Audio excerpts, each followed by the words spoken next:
Welcome to the Culture Edit. Unique perspectives into the personal and professional lives of individuals at the helm of successful business, athletics, art, and design. Welcome to the Culture Edit, a rare Sunday evening record sesh. From the house. Coming at you live from the house. Yeah. We had to move not live, but well, yeah, I guess they're never live. Well, we're alive. But we are alive, yeah. We had to move everything to the house earlier this week, all the equipment, to interview our guest because there were too many people in the office making noise. And making a racket. He's a different time zone, so it was just not our normal time. Yeah. Yeah. But we do have a very exciting guest this week, so we're going to keep this short because it's a pretty long interview. Yeah. This could possibly be our longest podcast. But first, before we get into our guest, we wanted to just quickly give some... What? I thought we were just getting straight to the guest. No. Feedback. Oh, the feedback we got earlier this week? The very special feedback we got this week on the podcast. Okay. So, I'm going to try to keep this short, but went to a networking event of sorts this week, and I had sent the podcast. You dragged me to a networking event for a group that you participate in. I have no previous experience or allegiance to this group, so you wanted me to see what this was like. Yeah, you dragged me to it. It's a typical, I volunteer to, be on a committee, and every idea that I put forth is kind of, just ignored. And so I was trying to show Chad why, I probably wouldn't be in the committee next year.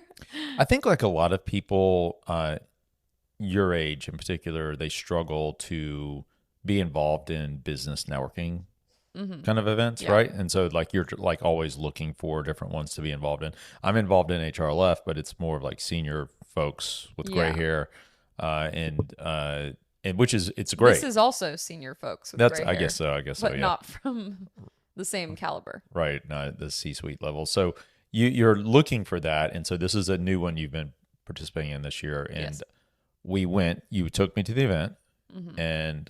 I prepared you. Right. An octogenarian approached me and said, I have some feedback for... I've never met this man before in my life. I have some feedback for your video. For your video. And I looked at you. I had no idea what he's talking about. Yeah, and I didn't know what he was talking about either because I was like, I never sent him a video. And he's like, yeah, your video about children's. And I was like, I mean, we have videos for children's, but yeah, he's like, we've never been in the actual video. Yeah, he's like, when you interviewed that woman at children's. And I was so confused. So I was just like... I honestly didn't even know what to say. And so he goes, oh, the recording, it took too long to get to the point of the business part of the recording. And I didn't really want to listen to you. Yeah, that was his feedback, was that basically, I want to give you feedback. Yes. You two suck. Yeah, he literally was like, my feedback is if you could just talk less and just focus on the interview, you'd be much more successful at podcasting. Yeah. Because he found Linda Matzagai extremely intriguing and but not us. Captivating, and he just said, I just wish you guys wouldn't talk so much, yeah, and get straight to it. So that's my feedback for you. And we were kind of laughed about it. We're like, okay, so you just don't want us to talk. And he's like, exactly. Yeah, and he literally said, yes, exactly. I was like, well, I think there's some people out there that might find us interesting, but right. I would have noted, but honestly, I didn't take note of it in my brain. So the irony was we had just earlier that day looked at the metrics, and you were like, our retention for our one-on-ones is so high. Yeah, it's so much higher. So retention is how long people listen to the podcast? Listen to 50% of the podcast or 90% of the podcast. Right, and for us, what was it? It was super high. 90% was the average for the one-on-ones, and then the interviews are kind of all over the place. Yeah, it just depends on the interview. It also depends on the people that the interviewees bring to the podcast. Yeah, if the interviewees share it on their own platforms, it tends to be a lot more popular. If they don't share it on their platforms, then with their own people, people that know them. Yeah, exactly. Yeah. But anyways, it was just it was just funny because I'm like, well, have you listened to any of the other episodes? And he's like, oh, no. Imagine the mindset of someone that goes up to two people that makes something and be like, my feedback is that you suck. I mean, people do that to people all the time. I guess so, yeah. That's the armchair, what is it, the quarterback, armchair quarterback? Yeah, armchair quarterback. Is that some sort of Monday morning quarterback and armchair quarterback, both. Yeah, so there's plenty of people that do that. Yeah. He probably watches Georgia games and says the quarterback is terrible or something. Yeah. and has no idea. That's true. So that's just who he is. Anyway, so you just wanted to share that with everyone I just before want we to get put to that our out guest. there. Okay. Yeah, but it was just kind of funny. We do have a guest today. We have a great guest today. We met him in Copenhagen when we were there. So we were in Belgium for Flanders last April, or end of March, beginning of April. And then after Flanders, we went to Copenhagen because both of us had never been before. And so we did a couple group rides. And I'd been there before. Or sorry, you had been there like ages ago. 1998. Yeah. I missed a boat. You missed a boat. Okay. Yeah. So we went there together. Yep. Because I have not been there before. And when we went to one of the group rides with Pas Normal Studios, we met a guy that was the only other American on the ride, so it was refreshing, and he was super cool. His name is Katz Sinding, and you know he is. I would say if you Google him, it will come up as fashion photographer, but he's really a lot more than that because he photographs more than just fashion. That's probably just what he's known best for. But what we actually talk about on the podcast is not fashion at all. We talk about his new, endeavors in photography. But to name some of the people that he's worked with is honestly very impressive. The likes of Tom Ford, Givenchy, Rick Owens, Louis Vuitton, and Vogue, Women's Wear Daily. He doesn't necessarily photograph for them, but there's a lot of articles about him and videos about him. You went deep on the research. I think he was impressed with your research because you talked about YouTube videos that he didn't even know existed. I did go deep on the research because I find that I enjoy the research part of the podcasting. But Adam will get a kick out of the fact that I didn't research anything. Yeah, you're too cool for that. But he also has 2 books, which I'm going to have for the first time to tick on the little button that says this is explicit content. Yeah. Because there's a lot of cursing. Was there cursing in the interview? Not really. There's actually not a lot of cursing in the interview, but for me to say his books, I have to curse. Okay. So are you going to beep yourself out like beep? Well, I don't know because part of me thinks it could be kind of funny. Okay. But then part of me, I'm like, I don't know, it. So now what are the names of the books? His 2 books are Live from Everywhere, and this is not a street style book. If there's one thing to take away is that we don't call Adam a street style photographer. No, he gets angry. But on a serious note, we did meet him in Copenhagen on the bike and had a great conversation. And what you'll hear, especially for folks that probably are fans of Adam, if you're expecting us to go deep in how do you approach your photography and what lens do you use? This scares me, this voice. Which is what all the other stuff that you research Everything. Yeah, you can just YouTube it. We don't do that. We didn't do that. No. We talk about bikes and running and cats and some of his stuff. New work. We talk about context because we're really, really, really intrigued by his new project Context because it has a lot to do with, not a lot to do with, it's very relevant to what we do in terms of the ethnography that we use in terms of how we approach our client work. Yes. So let's jump right into it. Yeah. You're in Tacoma. I was just telling Nikki, you've been in LA, Miami, Tacoma. What is going on? I was in LA, so I was shooting some people for that context thing. One of my buddies, like one of my best buddies from back in the Puget Sound area, lives down there, and I was there in the spring, and I said, "Oh, I should just come down here in November," because he and I used to go to Venice Beach in November for a couple of years, just to like get when we lived in New York, just to get out of New York because we had a buddy who lived down there, and that guy ended up passing away. And so I was like, oh, I should just do that again. Why not? I got a free place to staying with him because he lives there now. Yeah. And then so I booked the trip, and then he was gone the whole time. And I don't have any friends that live in that. He lives in like the middle of, I don't know LA very well, but he doesn't live where any of my other friends live. So I decided I would go by like City Bike there, which was actually pretty good, which surprised me. Huh. But you're the only person you see on a bicycle in LA. And then I went to Miami for this job with a Swedish brand at this country club that isn't open yet, but on the last day we were there shooting some pro tennis player, and Lionel Messi was there, and Trump was coming later, which one of the 2 of those made me sick to my stomach. And then I flew home through Atlanta actually, and then here I am for the rest of the month. You touched foot in the Atlanta airport. I've never been there. I've only been to the airport like a million times, but I've never been there. It's like actually one of the few places in the States that I actually want to visit, and everybody tells me it's so cool, but just never gotten around to it. Yeah, I mean that's pretty standard. Most people are like, "Yeah, I've been to Atlanta," and we're like, "So you've been to the airport?" They're like, "Yeah, Right. the And that's airport." it. We're fans. I mean, you would like it because the outdoor activity is pretty good here. Yeah, that's what Nikki was saying. You can ride in the city, which Right. is I think unusual for most cities, and it's lots of options. And then you've got the mountains, and you'd love it. Yeah. Yeah, I think I was Yeah. telling you like the mountains are just incredible and so underrated. They don't get enough attention in the United States, but the North Georgia mountains are I see awesome. when you guys ride, you ride out to some body of water that looks pretty cool. Like it looks like it's a pretty decent ride, or at least those were the rides you were doing right after I met you. Going out to some big lake or something like that. Does that sound right? Yeah, there's a couple of options. One that you see a route you see us do all the time. We ride to a state park Okay. called Stone Mountain, and once you get in the park, it's basically car free, and there's like Oh, nice. multiple loops, and like those big group rides you always see. Like that's where we're in that park, and Okay. there's a big lake there. Yeah, too. that's probably our most traveled route, I would say. Just because it's Okay. like 14 miles from our house. You can do as many loops as you want, and then, good 14 miles back. So, Okay, nice. It's yeah. like that loop we did with you going north and coming back down south on the Just on like the it. water. That was better than that's a slightly better than standard loop, to be fair, up north. I mean, I would go a different way, but we didn't get to see any of the castles. That's what kept bumming me out about that one, is we were just like one road away from seeing the actual good stuff. But yeah, I mean, riding in Copenhagen can be super good as long as you don't go on these standard boring routes that most of the people go on. But either way.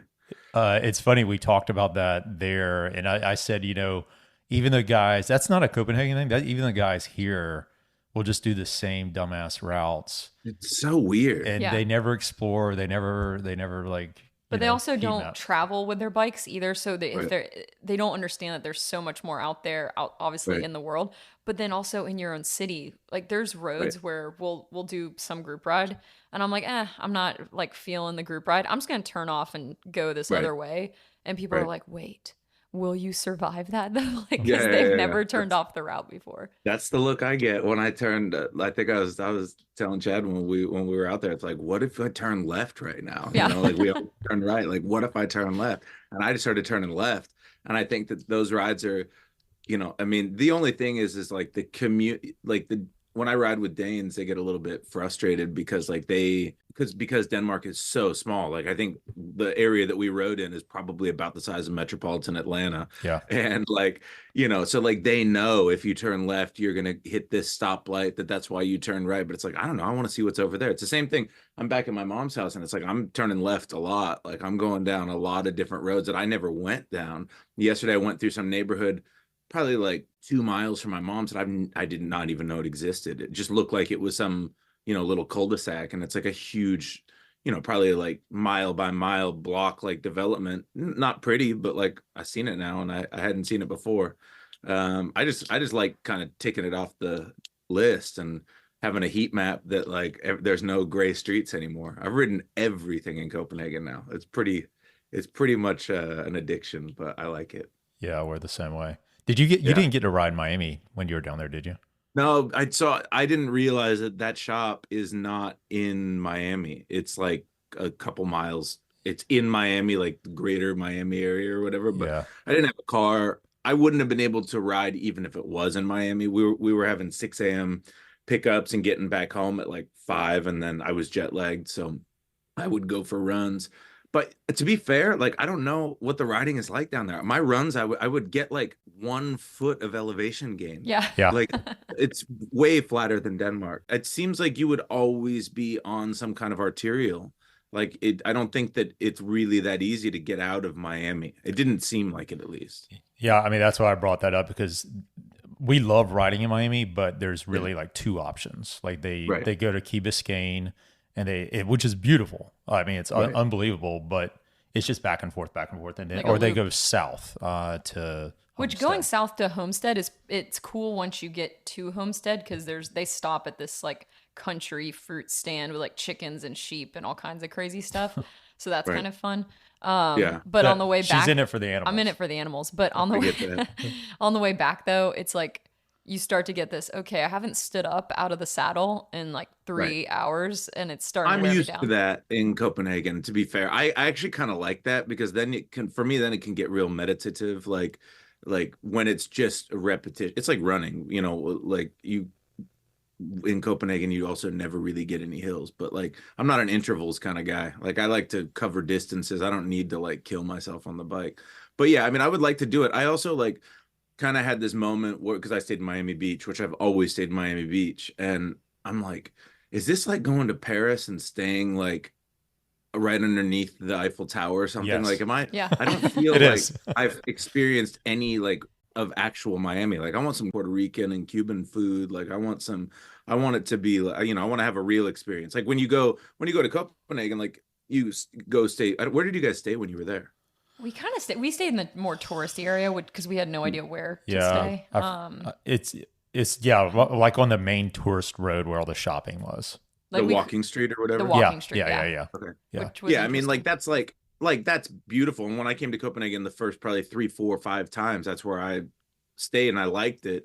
But like where I live, just a little bit north, and it's becoming more gentrified. But like where I live, back when I first started going to Copenhagen, there was no real reason to go there. And like those are the kind of neighborhoods that I like because, you know, it's like coming to New York and just staying in Manhattan. I mean, Brooklyn is kind of becoming a bleed off of Manhattan, but like, you know, you don't really get to have any kind of authentic experience. So I would like to go back and see a little bit of the not ostentatious Miami Beach kind of. Yeah.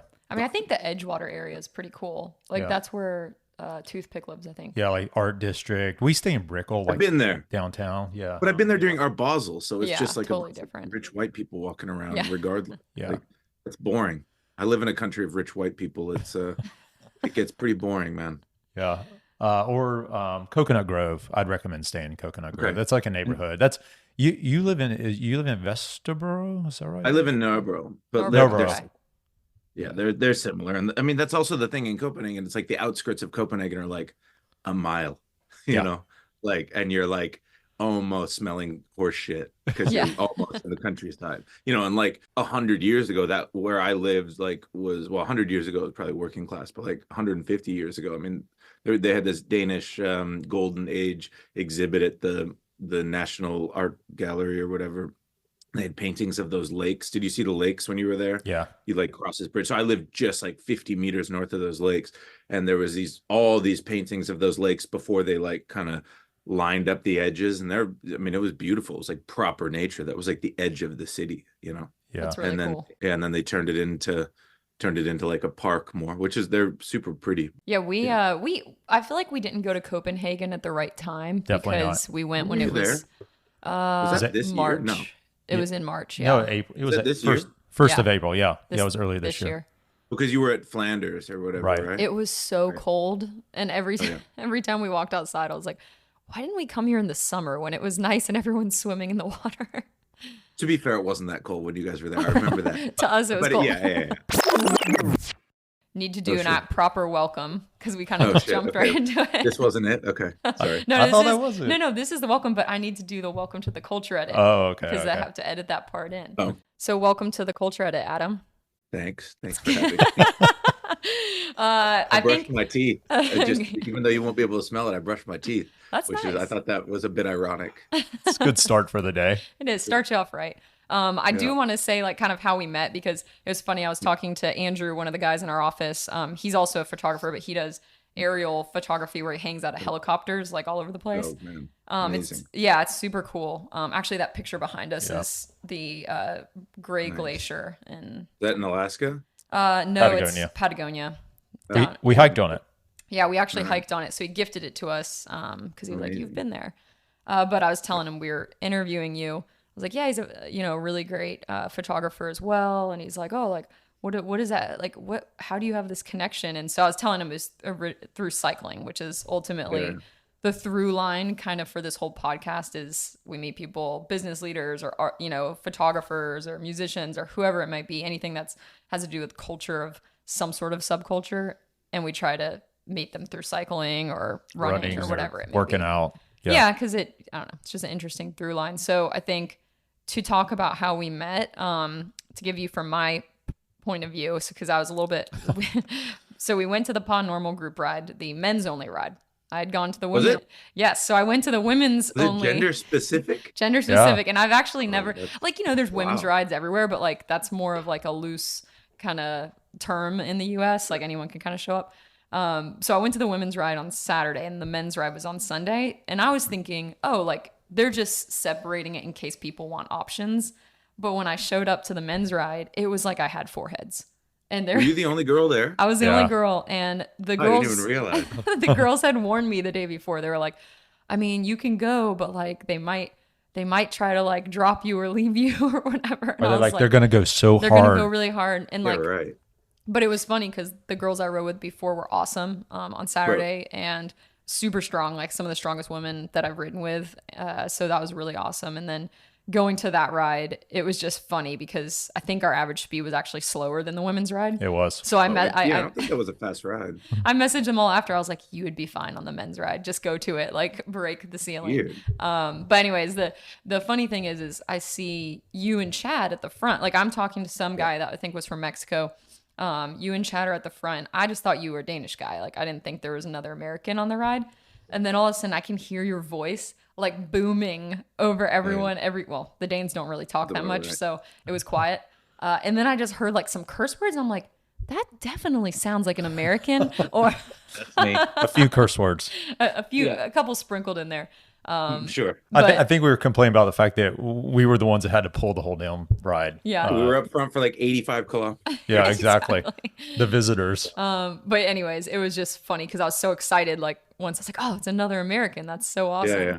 I don't think I talked to you until we took that halfway break at like the northernmost point. Yeah, exactly. Then everyone kind of started rotating then. But, how did why are you in Copenhagen? How'd you end up there? I don't. So I went there. In 2010, I had the guy who I was staying with in LA, who wasn't in his own house, and another buddy who I'm not friends with anymore. We wanted to take a trip in 2010. This is pre-Instagram, and we wanted to go to 5 cities. We knew we wanted to go to Reykjavik because nobody had really been there yet, and that there was no like going and standing in front of the geyser and taking a selfie because selfies didn't exist yet, right? And then we wanted to go to Stockholm because I was into fashion and there was like Acne Studios and all the Stockholm was like the Scandinavian kind of fashion headquarters. And then my buddy, the LA guy, had never been to Milan or Paris, or sorry, London or Paris, so we wanted to go there to show him. And then we wanted to go one more place and we didn't know where that was, but we wanted it to be obscure so that we could brag about it to people, right? Like, so we were thinking, like, should we go to like Riga or should we go to Kiev or like Sofia, something like that. So, some place that nobody from Seattle had ever been before. We thought we were adventurers. And then my mom said, we were at my mom's house for some reason, and she was like, oh, you should go to Copenhagen. And I said, where's that? I knew I'd heard of it before, but Americans aren't that great with geography. I am now, very much so. I was very disgusted by my ignorance, and after I lived in Paris a long time ago and found out I didn't know anything about the world, and kind of tasked myself with perfecting the world map. So she said, you should go to Copenhagen, you'll like it, like they're really into design and blah blah blah. So we went to Copenhagen. We thought that was obscure enough, and we got to Copenhagen, and it was like still probably like the worst weather I've ever experienced there. It was like probably about a foot of snow on the ground and just like sideways winds blowing snow in your face. Like I remember every day we set this goal of like making it to this park that in hindsight is like maybe a mile walk, but we never made it. We get like 3/4 of the way there and then just be like, I'm too cold, let's go back to the hotel. And it was Thanksgiving, I remember, and my buddy Sean, who's grew up in Montana and Texas, was obsessed with trying to find Thanksgiving dinner, and I was like mortified that he was trying to find Thanksgiving dinner in Denmark, because of course they don't have that because it's an American holiday. Now they probably do somewhere, but he would go up to every single person and ask them where he could get Thanksgiving dinner. People just thought I was so mortified. But anyway, the story is like, I really don't like Milan, and the fashion schedule goes New York, London, Milan, Paris. And I'd been to Milan and not enjoyed it. And I was like, I don't want to go back there. And I couldn't afford to fly from London back to New York because I was living in New York at the time, and then from New York back to do Paris Fashion Week. So I was like, I got to go somewhere. I got to find someplace to go in between in Europe. And I was like, I'll just rent a room somewhere. I didn't have any money, but so I'd messaged one of my friends who I met the first time I came to Copenhagen, and I was like, hey, do you know anybody renting out their apartment or like a room? And she said, you can stay with me. She became one of my best friends. And so I started just skipping Milan and going to Copenhagen for those 5 days or whatever, and just hanging out with her and meeting people. And then I just started coming here all the time, and I had some Danish girlfriends or whatever, and then I needed to move to Europe because I was going to overstay the 90-day like Schengen maximum that Americans can have. So I moved to Amsterdam thinking that would be, because we have a treaty with the Dutch, like it's very easy to get a work visa there, residency. So I moved there thinking that would be close enough. And I just really didn't like it. And I was complaining about the Netherlands with some Danish guys in Florence one night. And he was like, oh, I can get you. I have a friend who's a lawyer. He can get you. And he's got plenty of people into Denmark. And he connected me with him, and they got me into Denmark. And that brought on quite a few issues. It was actually Deloitte who immigrated me. And they ended up not filing some very important paperwork, which ended up costing me about $250,000 in extra taxes I had to pay, even though Damn. Yeah, it kind of ruined my life for about 4 or 5 years. I lost it was right when COVID happened. I got sent a bill for about $250,000 right after I just bought my apartment. Wow. And then lost all of my income. So wow. But I still think it's worth it living there. I feel like a lot of people could say this about Deloitte. Yeah, I'm like blown away. Like, and then I asked them for my money back for all this is off track, but I asked them for my money back for all their, that I'd paid them to do all these things, which they didn't do. And they were like, no. And I was like, what? We're machine. They were like, we'll give you 10% of that. And I was like, what is the logic behind that? You didn't do what I paid you for. Yeah. Like if you were my gardener and I paid you by the hour and you didn't do any work, I'd ask you, I'm not going to pay you. You just sent me invoices and I naively paid you for work that you didn't do. This episode brought to you by Deloitte. Yeah, right. We'll put the commercial in here. Yeah, let's get their graphic and just splash it over, right? Exactly. So that's a much longer version of how you ended up in Copenhagen than when I asked you on the ride. Do you remember what you told me on the ride? Hot babes. Yes, exactly. You're like, the girls, they're hot and they're fit. I mean, isn't that what most guys move is for hot babes? Yeah. I mean, I think that's the majority of why anybody would move. It's either work, so it's either money or hot babes. It's got to be. Very true. I mean, it's a good enough reason. It's like every time when I fly home from wherever I've been, I land at the airport. I'm like, oh yeah, that's right. Everybody's attractive. Yeah, we noticed. I'm tall too. It's crazy. Yeah, tall. They're all pretty tall. I mean, I'm short by Danish standards, and I'm like 6'1" or whatever. Yeah, we felt like little people. Yeah, I felt really short compared to all the women that I was riding with. Like I was kind of just like. And I'm 5'6", so I'm not that short, but yeah, that's not short. By American standards, that's not short. Yeah, I'm kind of like medium, I guess. Yeah, or tall. Yeah. But I felt very short. But everyone was super nice and beautiful. Well, no one talked. No one. Adam was the only person that talked to us. No, the girls. I'm talking about the women. Oh, the girls. Yeah, I still talk to all the women. Oh, that's true. Yeah, the girls were nice. Like the girl that works at Pond Normal, the mountain biker. Yeah, she's girl, super was cool. super nice. That's why I like living there, is because Danish girls don't really like Danish guys because they don't really talk. And I, as you know, I'm very verbose. So you have the gimmick, the American gimmick. I'm the exotic foreign guy.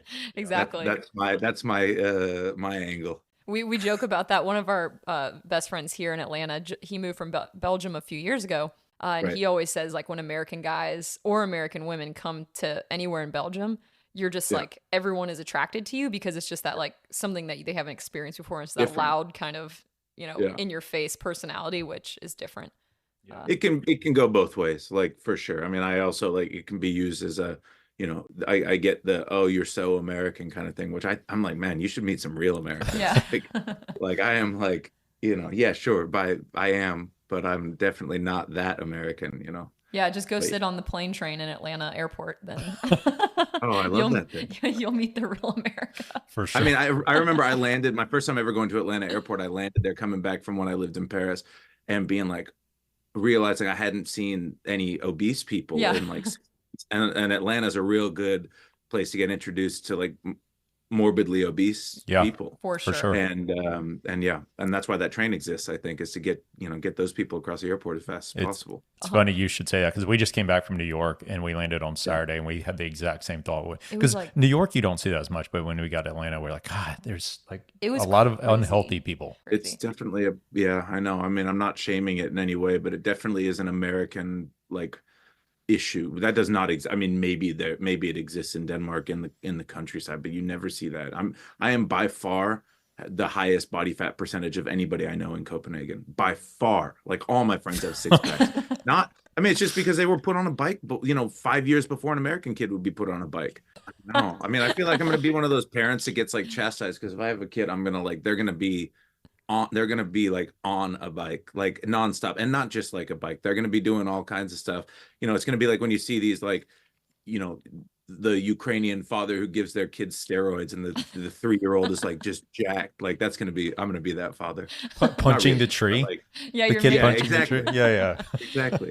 I don't know. I feel like it makes for an interesting kid. Exactly. Can't wait for that. But one thing that we wanted to talk about was your epic ride from Copenhagen to Oslo. Oslo, yeah. That was insane. What brought that about? And a lot of our listeners are cyclists, so I think this is interesting to people. How did you survive? I mean, that's definitely not, that's my longest solo ride. It's not that big of a deal when you don't have anything to do, right? So I got all day. I got to ride 300K a day, which is that's 10 hours. In the summertime, the day's got 15 hours, 16 hours of light. It's not that tough. I know it's 180 miles, by the way. 180 miles for our American listener a day, every single day. Yeah, and I've done that. So when I was a kid, so we have this big ride here in Tacoma, in Seattle, called the Seattle to Portland, and every year 10,000 people do this ride, which is 208 miles. And I did that when I was before I could drive. So I was 14 or 15 years old. I did that on a hardtail mountain bike that I put a rigid fork on, or maybe I had lockout, and I put slicks on it. And I rode that in 2 days, probably 2 or 3 times when I was before I was 16 driving. And then I did it in one day, probably 4 or 5 other times. So once you've done that, because back when I lived in Seattle, I've been a cyclist since I was since I was 15. And I remember I would do 1 century, Imperial Century a year. And I thought and then I do the Seattle to Portland, which is 208. So it's double that. And plus those last 8 miles really kill. And just mentally.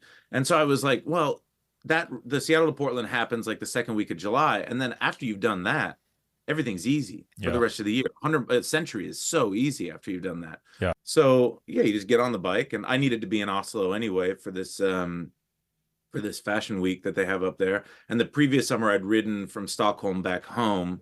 And I had a Norwegian friend who was coming to Copenhagen for Copenhagen Fashion Week. And I said, hypothetically, would you carry my laptop and my change of clothes with you, and I'll get it from you in Oslo? And she said, yeah, that's fine. Just pay for the extra check bag. And I was all right, I'll carry everything else. And I loaded it up on the bike and I rode up there. And then, and I know I can, there's a ferry from downtown Oslo that takes you right into by where the PNS store is in Copenhagen. It's that's easy. I can just take the boat back. And worst case scenario, I could ride back if I wanted to. I could ship my stuff back. Why not? I didn't have anything else to do. Didn't it rain every day though? Wasn't it shitty weather the whole time though? The first day was great. But it had been record rainfall. So the first day was great, but then I got about 10 miles away from the city I wanted to go to. So I had this idea. I had this route that I made where it was about 300K a day, so 180 miles or whatever. But then I decided, when I started riding it, I realized that I was on a government designated route. And I was well, I got to follow this, because maybe it's taking me somewhere amazing. Yeah. And that added probably 40 miles. So day one, I got very short of where I wanted to make it. I wanted to make it to the halfway point of the ride on the first day so that I could have these short chill rides the next day. So, but then I added these 40 miles, sunset. And I remember the worst part of that ride is I'm about 10 miles away from my, not even my goal, but where I decided I was going to stay. And I'd been riding through this super muddy forest, and but the roads were dry, and I had to cross under this overpass, and I was like, why does that look like that? And there was this overpass, and I was like, what is that? Like, that looks weird. Is the pavement really that black? And then I realized it was about like 4 feet of water and it was water flowing off of like cow fields. So it was just filled with cow shit. And I'm like, oh, I'm going to get like hepatitis or something like that. So I was like, if I ride back, I got to add like another 20 miles to the ride to go around this thing. And I'm not going to ride through it because your bike will just float. So it would have been up to my knees on the bike. So I had these like sandals, and I just put the sandals on and check my legs for cuts to make sure I'm not going to get some sepsis or whatever, and walk through it. And then, yeah, I don't know. Anyway, the second day was terrible. Third day was okay. And then the last day was okay, but I had cramped in the middle of the night when I got to Norway. I got this cramp in the middle of the night. I thought somebody was cutting my leg off. It was the most, it was like 30 minutes of me screaming at the top of my lungs. I couldn't figure out how to, like, when you get a cramp and you got to just like point your toe a certain direction or whatever. Yeah. I couldn't figure out how to make this muscle deflex. Yeah. And so then I could barely ride the next day, but I had to get there. It wasn't bad, man. Like it's just about you really time. sold us on that one. Yeah, I can't wait. The cramp was the worst part. No, it's just like riding 100 miles is not that big of a deal for me anymore. When with cycling, it's not like running where if you don't do it for a while, you got to start from scratch. Like cycling, you have that base. Like I could not ride this year and ride next year, and I'd probably be okay. The first few rides wouldn't be wonderful, but you can always coast. Yeah, I agree. Exactly. I just kept thinking, I was like, what bibs is he wearing? Is he wearing Pas Normal or? I was. Then those don't last a long time. that was probably one of the hardest parts. I had those like adventure bibs on, the escapism ones, and those things stretch out a lot, and that gave me a lot of issues. Yeah. Especially when they got wet. They became kind of like baggy shorts. It was the wrong clothing choice. I should have worn something a little bit tighter, but yeah, it was I went through like 2 whole pucks of Vaseline on that trip, and it wasn't enough. Yeah. I love that you chose hepatitis versus backtracking, because that's what I would have done too. There's no way I was going to backtrack. Sure. Well, so I live by the heat map, dude. So right. If I would have had that little dead end, yeah, I'd have to go back and ride it. And I was like, I'm not doing that. There's no reality where I'm doing that. I'd rather die like of hepatitis than have to go back and ride this again. At least if you went to my heat map link, you'd see that I completed that road. Yeah, exactly. See, I'm not the only one. No, you're not. She gets mad at me because we'll do these routes where all of a sudden the road will end, and we'll be like on a road bike. So we're crawling through the forest, for sure. And I think also what I think about too is like for us, when we think about 150 miles here, that would be like 20,000 feet of climbing, whereas you're flat. So it's like, I'm curious, do you find when you do those long rides like that, do you come up with creative ideas, do you think about your business, like what you're doing or anything like that? I get angry. I go the wrong way. Oh, okay. I get angry. I start talking to people who pissed me off when I was 15 in my head. I yell at myself sometimes but no, most of the time I ride with other people. But yeah, no, I also don't really going back to creativity. I've never really considered myself to be a creative person. I feel like I'm much more, I like to kind of just watch other people be creative. Like if I don't dance. So like if I go to like out, like I like to watch people dance. That's very interesting for me, but I don't dance. Yeah. And I'm the same with photography. It's like I like to watch other people's lives, but I don't really I'm not a conceptual person. And it's, a lot of people will say, well, that's ridiculous. Of course you're creative. It's like, okay, fine. You think whatever you want. But like in my head, I'm not coming up with ideas. I'm not thinking, what if we try this and blah, blah, blah. It's like, but I can see something happening and be like, oh, in a flash of of an instant, I can be like, okay, this is how I want to show this moment. And when I'm on those rides, I think the only creative thing that I do is I'll ride past things or places or light or whatever, and I'm like, oh, this is how I would take that photo. But oftentimes I don't do it because if I took every photo I wanted to on the ride from Copenhagen to Oslo, I'd still be going because it's pretty ride. So yeah, I don't really, my brain doesn't go in the right direction when I'm on the bike, but I kind of like that because I get a lot of it sorted out. I still can't feel my pinkies from that Oslo ride, which is freaking me out. But aside from that, like your body recovers and you become quite a bit stronger, you know, like, and I've never really been injured from cycling except for crashes. Yeah. So yeah, I don't know. I feel like I could just kind of do that forever. Why Yeah. not?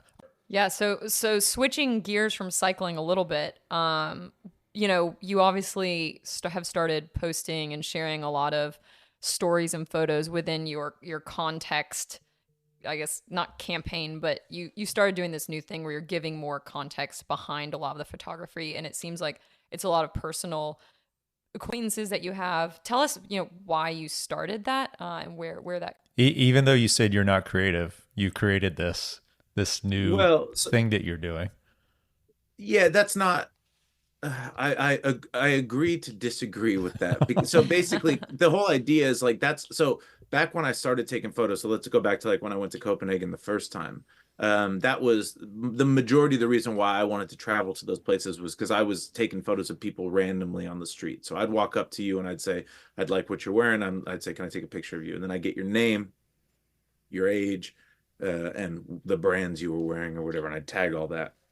And back in 2007, that was pretty groundbreaking. There was a couple other guys. If you saw this post I did on the sartorialist guy, he's one of the first guys to do this. And there at that point in time, it was very kind of anthropological in a way, and I thought it was cool. And I also thought it was kind of a flex to be able to like go to these places in the world and take photos of people because again, the selfie hadn't been invented yet. But if I take a photo of a guy on the main street in Reykjavik and I post that on my website, that gives me cachet, right? And I find that has much more value than any selfie's ever going to have. Yeah. So I started doing that, and then for years and years and years, that was great. And then I moved to New York, and I was doing that still. And then I started going to Fashion Week, and I got jaded by the everyday, Joe Schmo walking down the street, because Fashion Week, I got somebody who dressed 10 times better than him every 15 seconds, and so I kind of got burnt out on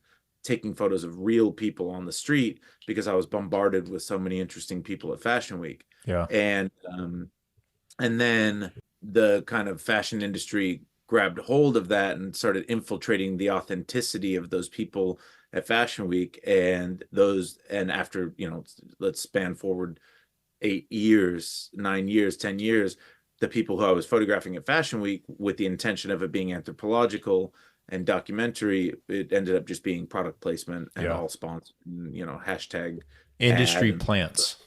Right? Yes. Yeah. And it's like subliminal advertising is illegal, right? Like, but yet we dress celebrities and all this kind of stuff. I don't know. I just felt like it wasn't really serving the purpose, because would these people actually wear this? Like that was, and I tried to remain naive to it as long as possible.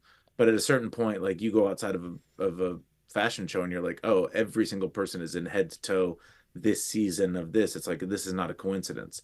And it became more and more difficult to like tell myself that this was all still a reality. And I was like, and one day I was sitting with my buddy Nick in Paris, and I always get pretty depressed during Fashion Week because of this kind of stuff. It's like, no purpose, and documenting all these people, and they're all getting rich off of you validating them through photos, and the hundreds of us who are doing this now.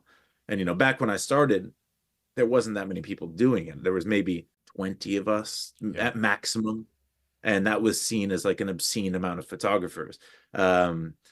And now, you go outside of a show and there's hundreds of photographers, and I was like, I don't need to be here anymore. Like I used to give like a unique point of view, but through the years, people have mimicked that style, which is fine. Back in the day, you'd stop people, you'd take a full body photo of them looking at the camera, smiling, whatever. And I was like, that's fucking dumb. Like, let's take a picture of, some movement or some personality or whatever, something candid. And that kind of became the standard photo over time. And I was like, look, I've done it. Like, there's nothing else that I'm going to see that I haven't already seen. And if I do, it's probably paid for.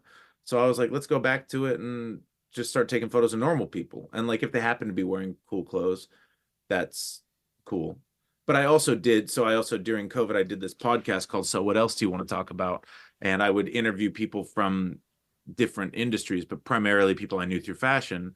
And I would talk to them about anything but their jobs, because when I do an interview, I get asked the same questions all the time, and it's like, Yeah. and it's like, okay, this is dumb. Like we're not just our jobs, and so the project is kind of a intersection of both of those, where it's like normal people or people from the industry, but showing them grocery shopping or showing them, yeah, maybe there's a couple photos of them at work because that still is part of who they are, but showing them doing other stuff, that makes it more relatable. It's funny you say that because we spent time, obviously, if you just put your name into YouTube, like so many YouTube videos that you've been in. Is there? Oh yeah. Oh, you haven't done this? Oh, No. okay. God.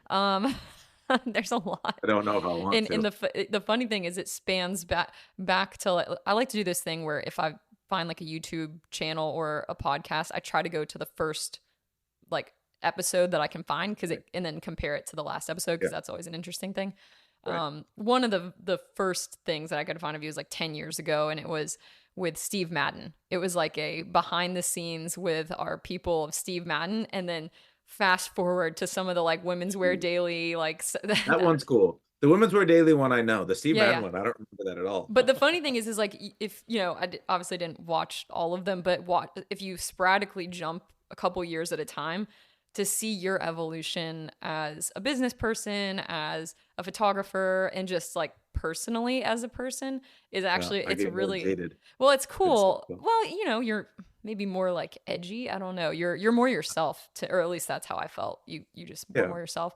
But it was funny because every single or most of the videos would ask you the same questions, and they never asked you anything personal other than the Pas Normal video that you just recently did, and maybe like the Solomon like video. It was more personal. Yeah, I still feel like the PNS one, I really like that video, but I do feel like those, I go outside to clear my mind kind of motivational sports things. It's like, okay, like there's got to be something new. It's not that it's false. It's just like, there's got to be another angle. Yeah.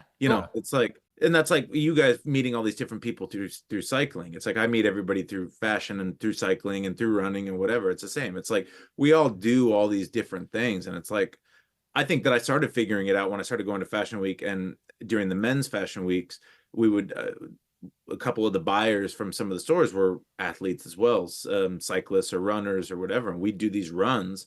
And it's like, oh, all these dudes and also women are into like waking up at 6 a.m. and going and tasting blood in their mouth from climbing these hills. It's like, that's weird. I thought that we were all just champagne drinking prima donnas, like, and it's like, that's kind of cool. And that's where that common thread comes in, right? Like where we can have this conversation, on different levels, because I'm just tired of talking about fashion. I don't really tell care. Us your story. Like I can't stand the more of the tell us your story. And so, but to talk about context and all of that, it just makes so much more sense. And even, for us, we have a creative agency and consultancy talking to a lot of frontline workers in what we do, which is the best part, because that's where you truly talk to the best people in the world. Human experience. Yeah, so much experience. And so, but it's what differentiates us from the average E&Y, the Boston Consulting, all of that is we try to bring context to what we're doing in every aspect of it. And so if an executive brings us in and says, oh, we want to understand what we can do better, how we can treat our people better, but they say we're going to figure it out in the boardroom, we won't take the work. If we can't go to the front life, if I can't spend 2 weeks in San Pedro Sulas, Honduras, speaking to frontline workers in a manufacturing facility, there's no point because we're not getting. So I thought that the context, it's like an old school, it's kind of like you said, it's not something new. It's actually kind of old school. It's what people should be doing. It's like almost reporting journalism. Which just means so much more. That's why I go back to saying I'm not creative, because all I did is I just defaulted to going back to square one, right? Like, and that wasn't my idea in the first place. I was copying people like Scott Schumann, the sartorialists, and Bill Cunningham, and all these Japanese photographers. So, but the only thing is I was like, so I've listened to that Shittown podcast, and have you ever heard this? No, no. You guys, oh my God, it is the most incredible thing that's ever happened ever. Okay. It's a New York Times, like whatever it's called, podcast. And this guy basically from Alabama, Shittown, Alabama, as he says, John B. McLemore, calls up to report that there's been a murder in his town, and he wants the New York Times to come report on it. And there's 7 episodes, and the show has nothing to do with this murder, and it's all about John B. McLemore. And you realize from this podcast that everybody has a story, like regardless, the most mundane, boring life. Everybody who thinks they have this boring life, everybody has a story. And B, what happens in this podcast is you hear this side of the story the whole way, and then like in the last episode you hear the other people who he's kind of like saying are bad the whole time. You hear their side of the story, and you're like, oh, weird, it's all about perspective as well.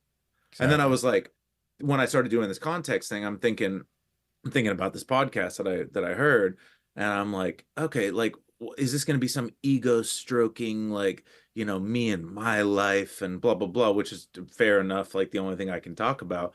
But I'm like, well, I think it's an interesting enough story, because like I could do it on one of you guys and you can tell your whole story, you know, and like all these people who've done this interview about me where they tell the same story, you know, they ask the same questions over and over and over, but like the story where, if we were to do a story where the interviewer and I told our story, like that's interesting, because that can only be told, you know, that story starts when two people connect, right? Like, so when we meet on this bike in Copenhagen, that's where our story starts, and that becomes interesting. My story on its own is not terribly interesting to me. I don't know how you guys feel about your own, but when you intersect with other people and you start this new story, then your perspective of our relationship will be different than my perspective of our relationship.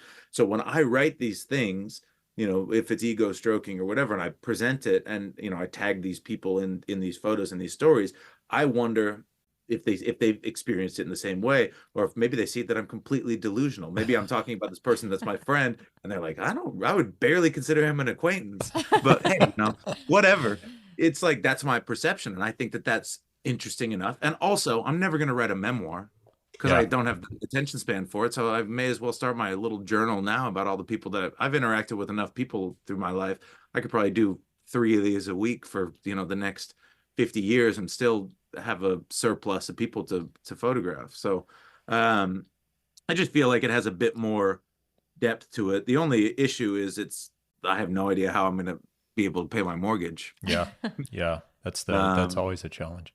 I mean, yeah, what you're talking about is really why we started this podcast too. I mean, for us, it's what you're talking about is relationships, right? And developing. We don't advertise. We don't do, you know, we're not trying to like monetize off the podcast. Right. It's more continuing relationships. Yeah. And like, that's a common theme for us, is like all of our work, all of our business, everything is built around relationships with people that we've met that are interesting, that we connect with. I mean, that's what you're doing with context, because it's not just the photography, but the writing that you're doing. Yes.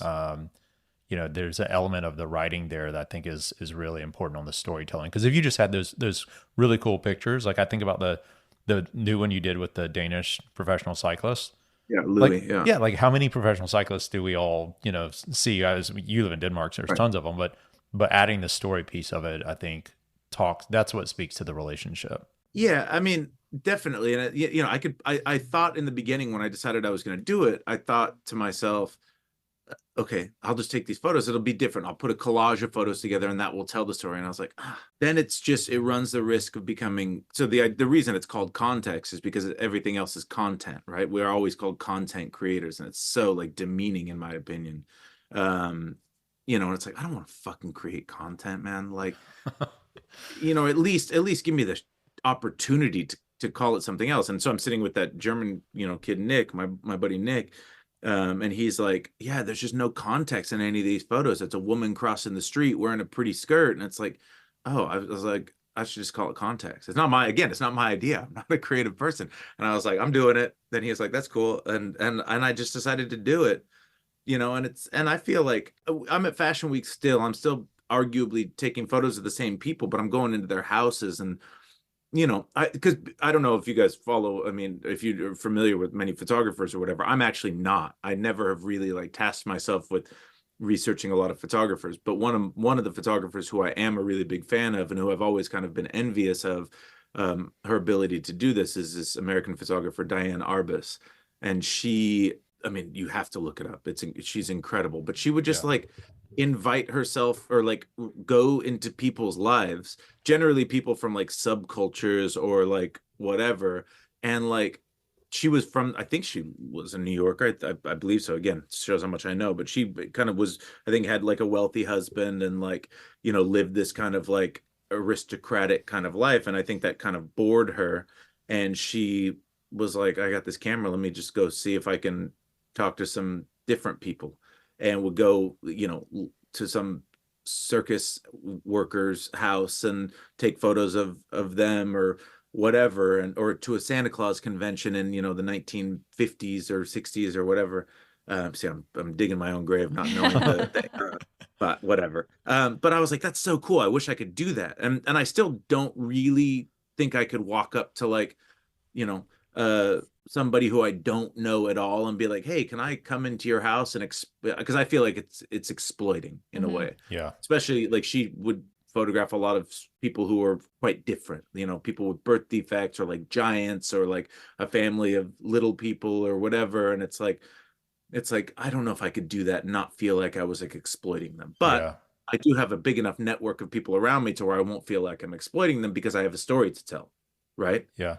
So I can direct the narrative in the way that I want versus being like, look how weird this person looks. Exactly. Posting a photo and being like, look at this weirdo. Well, that's how we feel with tell a like story. the business side, or like connecting with business people for the podcast.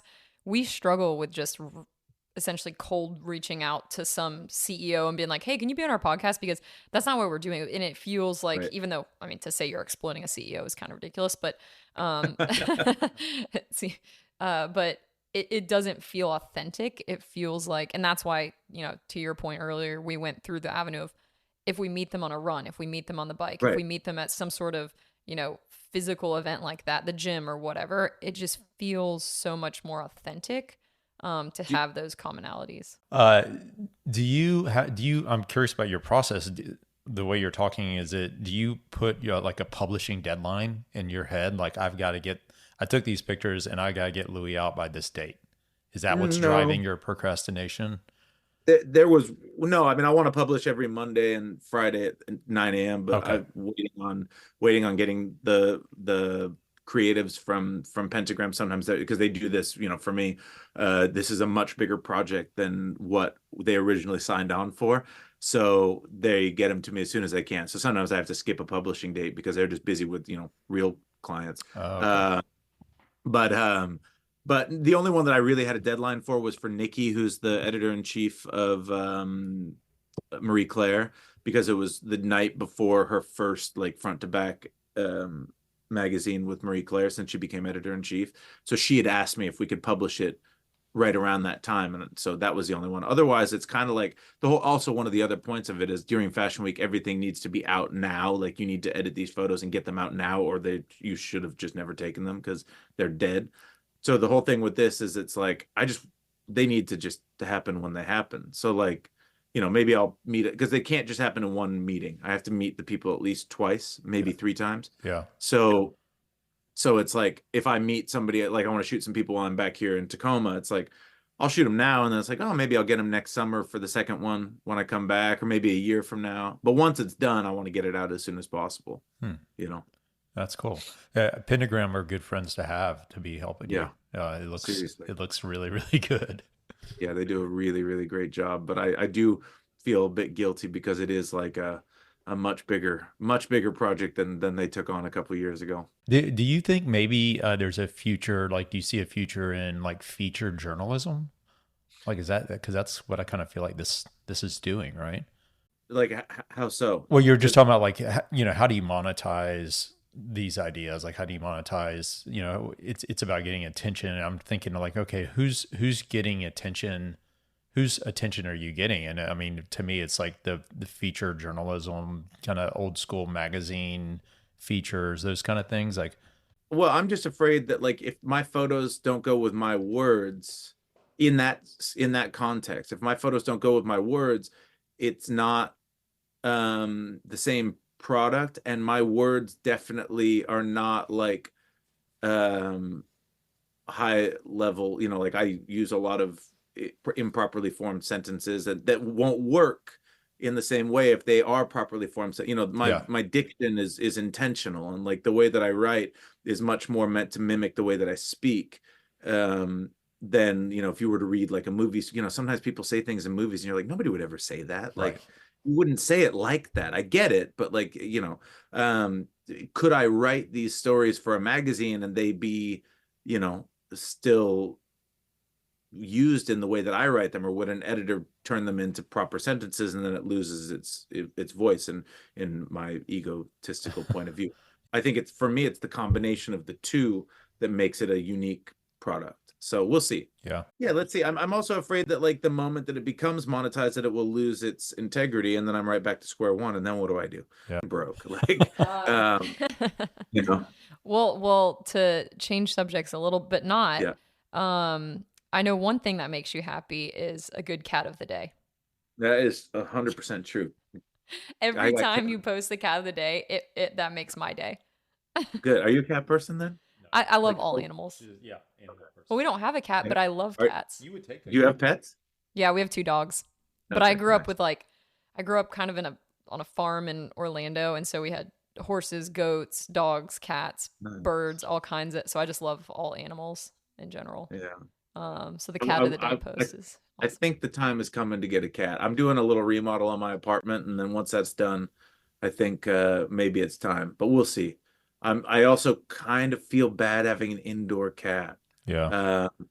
And it's like, I also really don't want my apartment to smell like a litter box. Yeah. And you travel so much. Yeah. Yeah. I mean, that's fine. I have a lot of friends who have cats. They can take care of a cat, but. Oh, you know what you could do? You could just find an elderly cat of someone who like has passed away and they can't take it, or they can't take care of the cat anymore.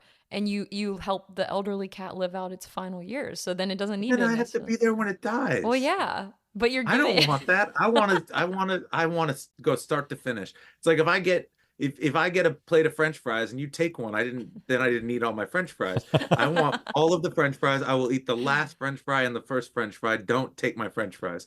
That's how I want my cat. I want from kitten, from like little wet, brand new baby kitten, all the way till it draws its last meow.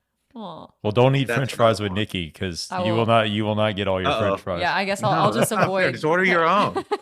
Order your own. I've never understood that. Just order your own. Sharing. I know. It's bad. Ugh. It's bad. Are you guys coming back to Copenhagen? Needs to be in the summer. Yeah, if it was the summer, I mean, we're definitely going to do a Europe trip in the summer. It's funny you mentioned Milan, because we were actually talking about flying into Milan. We have a friend that lives there, but then going to Como, riding bikes around Como, and then going into Switzerland riding bikes, because Nikki's never been to any of that area. So it's amazing. Yeah, I was just there riding like a month ago in Como. That's it. That's the only good thing about Milan, is you're so close to Como. It's 40K. Yeah, like you can ride your bike from downtown Milan. It's nothing. And you could ride to Modena and ride around the Ferrari track as well. That's Monza. Is it Monza, Modena, whatever. You can ride around the track there. That's the standard loop in Milan, is you ride out to the track and do track laps around the race car track. That's pretty badass. That'd be really cool. Yeah, it's pretty cool. But yeah, I mean, it's well, let me know if you. I mean, I'll come meet y'all out there. It's just a bit expensive, but but that's an amazing place to ride. I think riding in Lake Como is like one of the best. Yeah, that sounds awesome. So Sweden is also on the short list, because Nikki's never been there either. So if we did Sweden, Norway. Well, and we met people when we were in Copenhagen at a bar way too late. We met 2 people from Oslo. Yeah. And we've stayed in touch with them, and they were super cool. Yeah. So I mean, I think Norway would be more interesting for cycling than Sweden, personally. The west coast of Sweden was really beautiful, but it's just real flat. But Norway, you get the real elevation. I have this ride I want to do from Bergen to Oslo to Stockholm. If y'all want to do that, that would cross all the check all the boxes. You go mountain ranges and then Oslo, and then it should be pretty rolling hills all the way to Stockholm. You see, that would be pretty epic. That would be fun. Let us I think know. it's not that. I think it's like 1,000K, so it's like 600 miles. Do it in 5 days, so it's not that many. It's not that long a days, and that's something I would really like to do. So let us know. Let us know what timing you're thinking of, because we're definitely planning a couple big trips next year. So cool. I mean, if I get invited back to Oslo this summer, maybe I'll do it like that. Let's see. Let's cross that bridge when we come to it. Exactly. When are you headed back? When are you leaving Tacoma? I go back on the 28th. I'm going to Vancouver on the 20th to shoot some people for Context. And then Yeah, and then back home, and then me and some buddies are gonna get a summer house up north for New Year's, and then I go. Then the men's fashion week start on the 8th of January, so I go Florence, Milan, Paris, and then I'm actually gonna ride a cargo bike home from Paris because I don't know if you saw my bike got stolen in Paris, and I got it back, and now I feel like it's too nice to keep it in Paris. I'm gonna ride it back home, um, so that's gonna be like 1,400 kilometers. I'll just do it as slowly as I want. But Yeah. So this wasn't like the Prova that got stolen. no, it was a little Omnium Mini. It's This like is a when your Titanium. friend went with you to get the bike back, right? Exactly. Okay. Yeah. I remember that I story. got it back, but now I feel like it's just a little too precious. I'll probably buy the same bike there and just get the steel version with all stock parts on it. But yeah, I feel like I'll bring this one back to Copenhagen and maybe sell it, and then I just think it'll be a nice adventure. That story is the reason why we have air tags on our bikes now. Yeah. Oh man, that's, I mean, now I so that's that is my favorite thing is find my stuff. Like Yeah. when I get to the airport and I'm like, oh, my bags didn't make the flight. Let's be the first one in line to the lost bags because I know they're not there. I know they're still sitting in Atlanta, because I can see it on the app. I love that. Most think things that's, like- probably get lost in Atlanta. Yeah. Yeah, Yeah, and Amsterdam was the worst one during COVID for sure. And if Anyhow. you're flying through Atlanta, let us if you want to actually go outside of the airport, let us know. I would love to one day. It's high on my list. Like really, there's not. I think I'd like to go to Atlanta, Boulder, and I'd like to go to Yellowstone. I've never been to Yellowstone. That's about it. Yeah, it's pretty Not too many awesome. places. And I Boulder's got a buddy really who's cool moved to too. Arkansas, so I can come down that part of the world at some point in time. But even if you're going to connect in Atlanta and you want to make it a day trip over, like you could stay with us and cool. we'll find a bike for you. So Don't hesitate. I can maybe do that next summer when I fly back home. I'll have a bike with me anyway. I might do that. Perfect. Yeah, it's Cool. a lot of fun. We have really fun routes. Yeah. Yeah, that sounds great. All That's right. great. Thank All you right. so much. Cool, We'll talk guys. soon. All right. Bye. Bye. Bye.